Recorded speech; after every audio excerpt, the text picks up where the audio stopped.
station, 1370 WOCA. Ocala.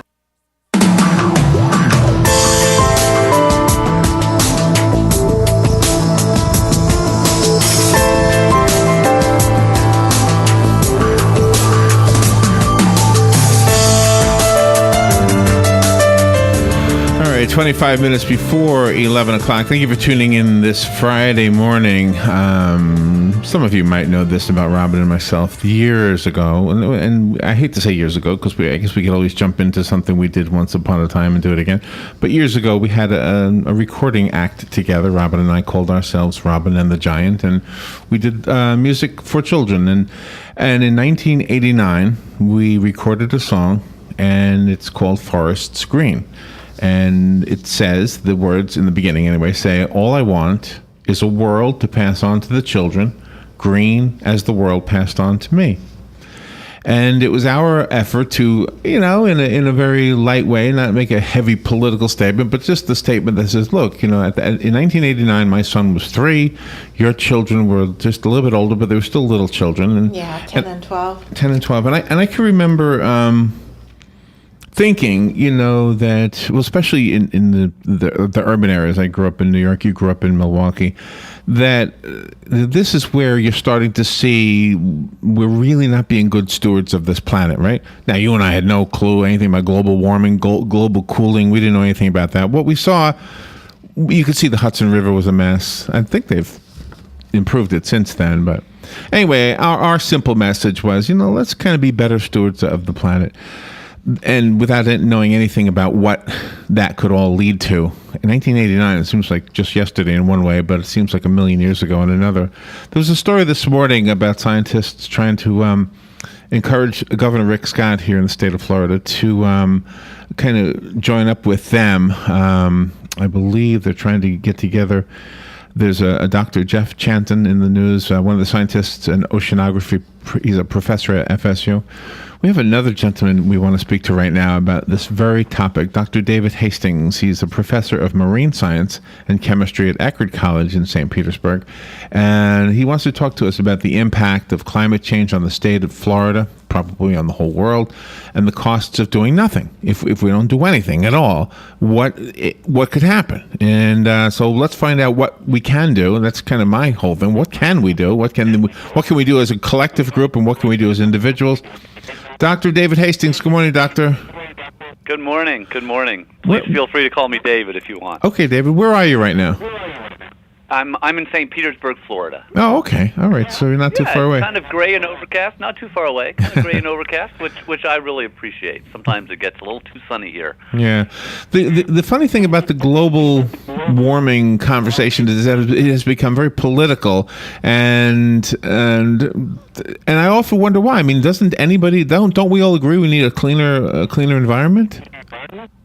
That's a really good point. There's really no reason for environmental politics to be so partisan. And I think the reason that started happening was, 10 or 15 years ago, Al Gore came out and he was really for the environment, and that really politicized things in a Republican versus Democratic way. But there's no reason for that to happen. In fact, a Republican, Richard Nixon, was a fantastic environmentalist.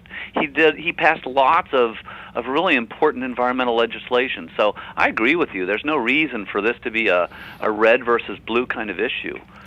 Now, one of the things that I've seen posted is the size of the ice cap on the North Pole, that it has actually gotten larger. Does that mean that we're not warming up? What does that actually mean? Gosh, there are changes in the amount of ice that's on the planet. There's the stuff on the South Pole and ice on the North Pole. In fact, if you look at the South Pole, the Antarctic ice sheet, that's decreasing tremendously, and the area of it. So, and what we want to look for is long-term changes. We want to look at changes that happen over 10 years, 15, 20 years. What's going on the North Pole, it's just a slight tick up or down. And we want to look at long-term changes, and in general, those are not in the direction those aren't in the right direction. So let me ask you something. Now, this is kind of a wacky kind of a question, or a wacky way of asking it. But when Robin and I did that song, we were nobodies. We're kind of nobodies now. Yeah. But if we had been John and Yoko or something, in other words, we had this huge, gigantic audience that could listen to us, and we weren't saying anything about global warming, just about global cleaning and global and anti-pollution message, or that kind of thing. Would we and had the world, embraced the message? Would we be better off now? And would the global warming thing still have happened? Yes. You refer to the Hudson River, and we all remember how polluted these waterways were in the 70s and 80s.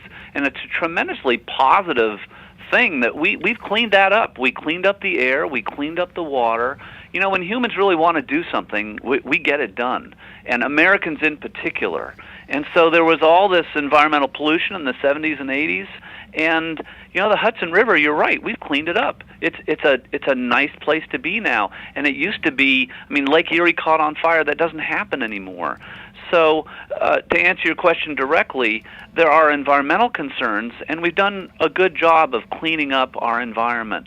But there are other environmental concerns that have to do with these heat-trapping gases, the CO2 in particular, the carbon dioxide. And, it doesn't smell bad, it doesn't look bad, but it has serious consequences for our planet, and it's heating things up, and we need to be concerned about that. So can you kind of connect this to the efforts that we're trying to do that would involve our state specifically, the governor's role in this and all that? Sure, yeah. Well, I'm gonna switch right over to solutions, since that's what you asked at the outcome. Okay. We're putting a lot of carbon dioxide into the atmosphere. A lot of it has to do with the fact that we're burning coal to generate electricity. And the good news is that there are lots of ways of generating electricity besides burning coal. We're in the Sunshine State. Burlington, Vermont, which is not exactly the Sunshine State, produces all of their electricity in sustainable ways. And we generate very little. What do they do? They have a variety of different ways. They have wind, they have solar, they have biomass. They do a bunch of different things. Here in the Sunshine State, wind is not really a very good option. And what we need to increase efficiency. So in other words, we need better insulation, and just think about it more. And we need to start thinking about how to generate electricity with solar power. 50% of the solar power, of the electricity generated in Germany one day in June, came from solar power, and we can do that too. So we just need to start. Is it a private sector solution? Do we need it to be a moneymaker so that people invest and then people buy and there's that incentive, or does it need to come from government and taxpayer money? Well, I think the way our economy works is it tends to come from a combination of both of that. The government gives incentives, and based on those incentives, businesses kind of jump on the bandwagon. That happens with all sorts of things. There are incentives in a variety of different businesses. So what's going to kickstart it is to have these incentives. Now, the reality is pretty soon the coal and oil are going to be so expensive, and the solar energy, the price of it dropped by 70%, and that's just enormous. So pretty soon it will. We're going to be doing it by solar, but if we give these government incentives, it'll kickstart it and just make it happen a little bit sooner. I have a question that may be just totally off base, but I'm just a radio guy, so how do I know? I don't know much. But is there a fear on the electric company's part that if solar cell became a way to actually power our houses? I think there's a couple of actors who've done this actually, and they're off the grid totally. But if it became affordable for the average person, that would be the end of the electric business. Right. Well, this is a really important point. The electric utility executives and really all over the world are pretty nervous about these new technologies. They used to be dismissed as irrelevant, and now they're threatening their long-established business plans. The way they're used to making money and running their business is being threatened. So yes, it's a new way of doing business, and the utilities could change, or somebody else is going to take over. So yeah, it's upsetting the apple cart, and these utilities are nervous about it, and they need to adapt. Dr. David Hastings is our guest. David, we have to take a little break, but when we come back, we'll continue our conversation about the impact of climate change on the state of Florida and what we can do to perhaps help. We'll be right back after these messages. The weather is brought to you by myfwc.com. Safe boating is no accident. A couple showers and a heavy thunderstorm this afternoon, otherwise mostly cloudy today with a high 82 to 85. Then partly cloudy tonight with a couple showers and thunderstorms, especially during the evening, a low 68 to 73. Variable clouds tomorrow with a couple showers and thunderstorms, a high 82 to 85. And then on Sunday, times of clouds and sunshine with a shower or thunderstorm around, mainly during the afternoon, a high 85 to 88. From the Florida Weather Center, I'm meteorologist Evan Duffy. Hey Adam, those burgers gonna be done before summer's over? Maybe. Why? You got big plans for the summer? Not really. Just the usual, kids hanging around the house. How about you? Actually, I'm having Joshua get his pilot's license this summer. What? Is he old enough? Can you really do that in just the summer? Yeah, you can get your pilot's license at 17, and the summer is plenty of time. Plus, this could be the start to his career as an airline pilot. That is a great idea. I bet Tyler would love that. Actually, I would too. You guys should do it. I don't have time for that. Some of us have to work for a living, Not you, no. Seriously, they work around your schedule. Really? That's cool. Where are you going? Ocala Aviation, at the airport off 60th. How'd you hear about it? I heard about it on the radio, then I stopped in. I've got a card if you want the number. Yeah, hold on. Let me get my phone. Hurry up, the burgers are burning. Okay, I'm ready. Go ahead. 861-7484. Hold on, I missed a number. Such a slacker. Here it is again. 861-7484. Excellent. I'm gonna call them now. How about we eat before you start your new adventure? That's probably a good idea. You think? Get it for less at the DIY Home Center outlet. Get top quality real wood cabinets the same or less than the big box stores are selling the cheap stuff. And that's not all. Drywall screws big box stores are $6.47 a pound. At DIY, only $4.99. Plus, DIY has the largest selection of mobile home parts and accessories anywhere. From carpet to doors, get the DIY supplies you need for less. The DIY Home Center outlet. We are your building material closeout store. 2191 Northwest 10th Street, just 2 miles east of I-75. Hello, gorgeous. Hi, this is Becky at Hello Gorgeous Salon. We are located in the heart of downtown Ocala, right next to the historic Marion Theater. I'd like to invite you to stop by and see our new boutique area and meet our staff of professional stylists. Here at Hello Gorgeous, we are ready to update your look with the latest trends. It's the perfect time to brighten up your look, so make your appointment now for those highlights and Brazilian blowout. But don't stop there. We are a full-service salon offering manicures, pedicures, and facials also. So if you've been searching for a salon to call your own, come and see us at Hello Gorgeous Salon. We are located at 48 South Magnolia Avenue in downtown Ocala, right next to the Marion Theater. So call today and set up your appointment at Hello Gorgeous Salon at 351-5358. That's 351-5358. And don't forget, we also do men and children's cuts too. 351-5358. Hello, gorgeous. All right, 12 minutes now before 11 o'clock. Thank you for tuning in. Dr. David Hastings is on the phone down in St. Petersburg. He's a professor of marine science and chemistry at Eckerd College down there, and he's talking to us about the impact of climate change on the state of Florida and the rest of the world. Here in Ocala, I think we're 100-something feet above sea level. I'm guessing down there in St. Pete it's a lot less. Probably right. half of that or so. I'm on the water right now. I'm on the water. Have we seen a rise in the sea levels? Yeah, we have seen a rise in sea levels, and those folks who have been down to Miami, they're seeing it now, and they're spending $400 million just to remedy some of the to fix problems that are associated with rising seas. And so in Ocala, folks are going to be okay. You're going to see some people from Miami moving to Ocala in order to escape sea level rise, perhaps. But there are other problems associated with sea level rise. So, for example, we get all our drinking water from from these aquifers, right, and they're getting contaminated as well. And of course, hurricanes, these severe weather events. Ocala is not immune to those. Talk to anybody up in New York or on Long Island who got hit by Sandy, or these storms are gonna get worse, and so that's another concern that we have. So the question is it us? Is it nature? Is it a combination of the two? And if we are contributing to it, how much of a difference will it make if we suddenly cleaned up our act totally? And don't we need to get China in on this? Aren't they bad polluters right now? Wow, these are great questions. They're really important. So first of all, yes, there were natural changes in the past, and that's what I do for a living. I look at those natural changes, and we understand them pretty well. We understand what drives them, and what's going on now is not due to natural changes. We have a variety of different ways to understand that. Carbon basically has different flavors, different isotopes, and so we can tell where the carbon is coming from, and we're confident that this is due to human influence. So it is us, and we can also fix it. Now the problem here, I like to give folks a positive message, but the problem is we're locked into certain changes. You know, bad things are going to happen.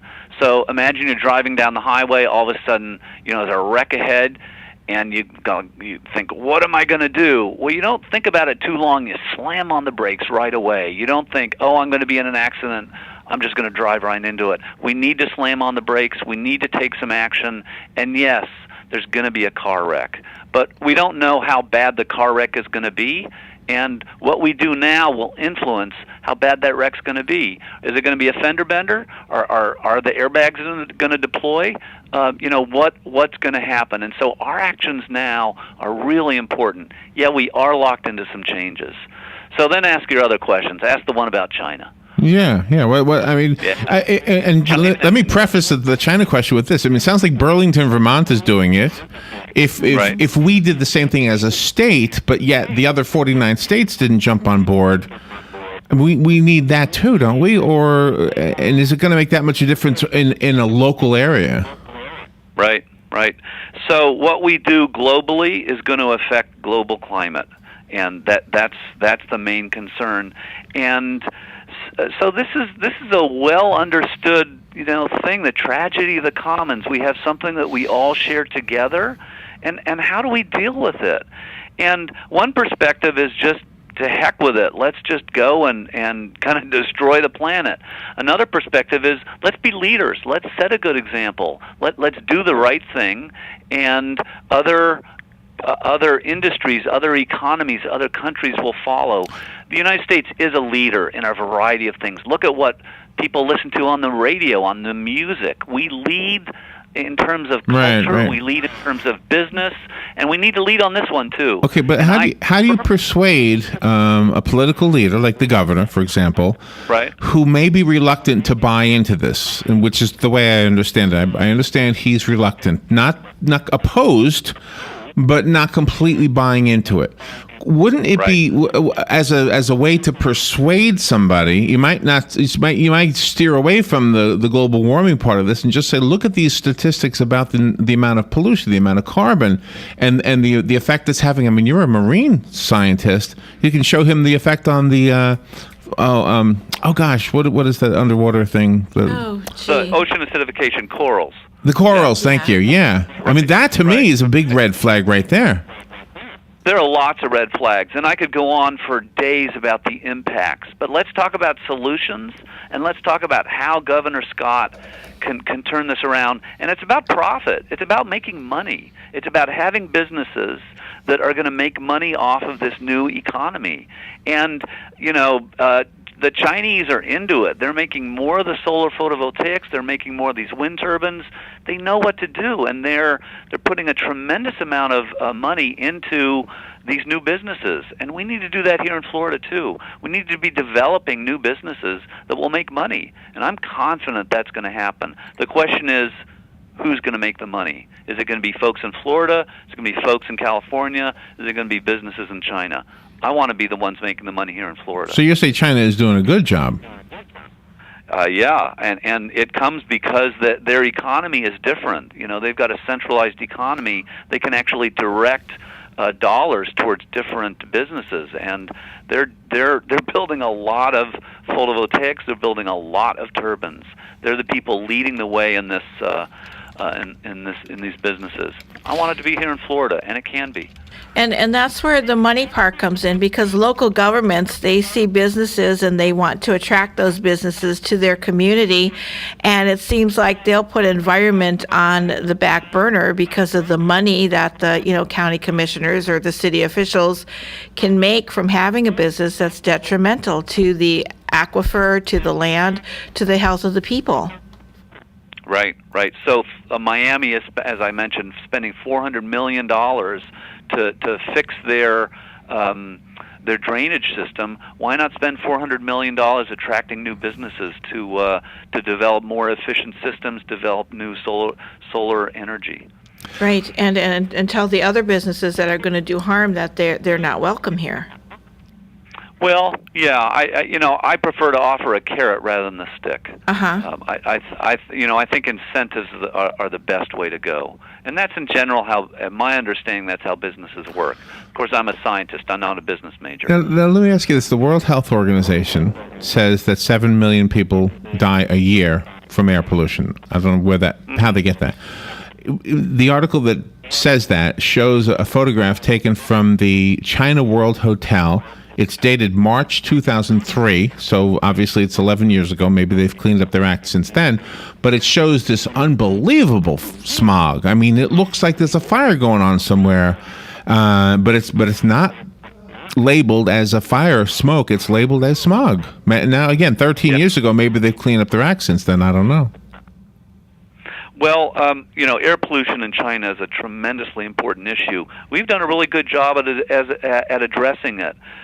Folks with asthma still have some concerns in metropolitan areas, but the United States has done a very good job of cleaning up our act.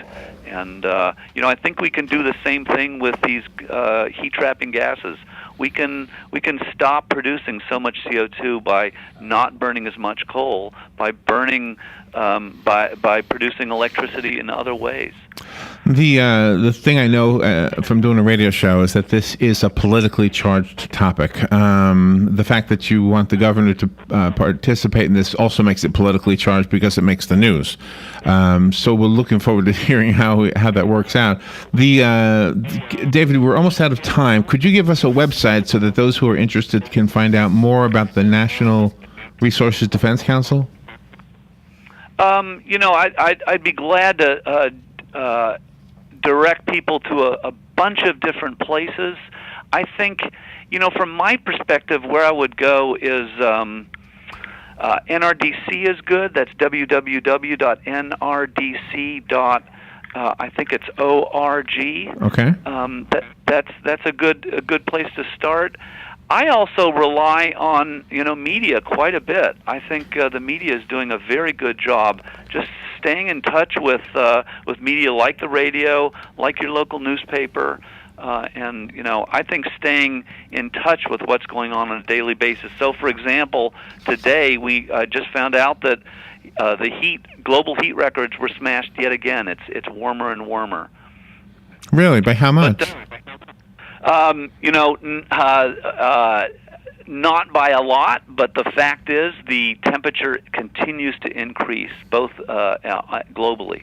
Is it like 1/100th of a degree or 1/10th of a degree? It's a modest amount. Yes, okay. It's a small amount, but the important thing is that it continues to go up.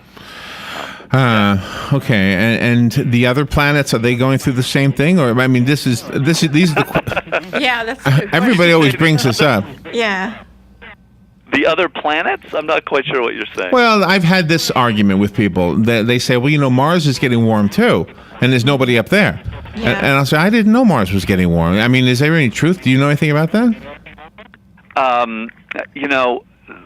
We are very interested in the climate of different planets, but if Mars is getting warmer, it has nothing to do with the fact that they're producing more heat-trapping gases. In fact, we are producing more heat-trapping gases. We're producing more carbon dioxide, and that's due to the human influence. But the important thing is we can fix it. But if we don't do something soon, we're going to hit this wreck on the highway pretty soon, and so we have to do something really soon. We can't sit around and talk about it. I think I'm doing my part. I mean, I have a 60-watt light bulb, and usually that's the only one on in my house at any given time. Yeah. I hardly drive anywhere. I certainly don't fly Learjets everywhere. So I think I'm doing my part. And anyway, well, you've raised a good point. It's not just personal solutions. We need to think about solutions that are larger, that impact lots of people. So all of Florida or all of the United States. Great conversation, Doctor. Thank you so much for being on the air with us today. Thank you very much, Larry and Robin. Good stuff. All right, we'll take a little break. Be right back.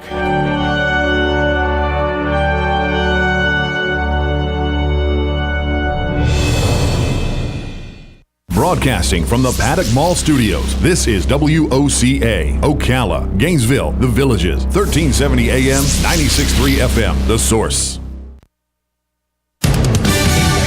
Fox News Radio, I'm Lillian Wu. France becomes the first country to officially join the U.S. in launching attacks against ISIS militants inside France's Iraq. government said they targeted ISIS vehicles, weapons, several buildings used by the militants in the northeastern part of Iraq. Fox's Connor Powell, legislation to arm and train Syrian rebels in that fight against ISIS, waiting for the president's signature. A Florida man turns the gun on himself after killing his 6 grandchildren and his adult daughter. Police saying Don Spirit called 911 Thursday afternoon to say he might harm himself or others. Sheriff Robert Schultz says it's a tough time for the community. Any additional prayers that you can offer, if you're prayerful, we citizens of Gilchrist County would certainly appreciate it. The children ranged in age from about 3 months old to 11 years old. Spirit did time in prison a decade ago for the shooting death of his young son. Fox Radio's Tanya J. Powers. Fox News. We report, you decide. Sending important work files as regular attachments is a big risk. You lose control the moment you hit send. That's why millions of professionals rely on Citrix ShareFile, the easy-to-use business solution for exchanging files quickly and securely. With ShareFile, send files of almost any size without bounce backs. Files are encrypted and remain under your control. Try Citrix ShareFile free for 30 days. Go to sharefile.com, click the microphone at the top of the homepage and enter information. That's sharefile.com, type in information. There are better ways to let people know you've arrived than with those squealing brakes. That's why Napa has Proformer brake pads for as low as $10.99. Just $10.99 to get back to what you're really known for. 80s hair metal and a killer horn. Conquer the job with Napa Know-How. At participating Napa Auto Parts stores while supplies last. Offer expires 9/30/14. It's time for Farm and Ranch headlines on the Southeast AgNet. I'm Tyron Spearman reporting. The Farm Service Agency sent out letters to farmers and landowners back in July, notifying them of their planted and considered planted acreage history. That's from 2008 to 2012. The FSA acreage sheet for a farm is very important and will be the basis for making your base allocation decisions in the future. Farm owners or operators need to cross-check with farm records that the planted and considered planted acreage, a record by FSA, is correct. If the information is incorrect, be sure to contact your FSA office. The deadline is September the 26th. The letter states that there is a 60-day deadline for reviewing the history. This is not a 60-day deadline for making base allocation or your update decision. A little bit later, you will have to decide if the price loss coverage or the agricultural risk coverage, ARC program, sign up. That's a one-time sign up that farmers will have, is expected to occur in late 2014 or early 2015, with a likely end of February decision deadline. So all operators on a farm have to agree on that program election, and that'll be coming later. But check those acres to make sure they're correct. Southeast AgNet has gone social. Like us on Facebook, follow us on Twitter, where you can be sure to find all the important agricultural news for the Southeast. And as always, you can also find all of our reports on our website. Just log on to southeastagnet.com. World News says that China is undergoing a downward trend in peanut production. During the last 5 years, about 5 million hectares have decreased in the production of China. They said that they are trying to get them to grow more grain and less peanuts, but they are using peanuts as their primary source of oil or cooking oil. So China may be going down. They came to the market and bought some from the U.S. last year, but have not returned buying this year. I'm Tyron Spearman for Southeast AgNet. Alice? Yes, George?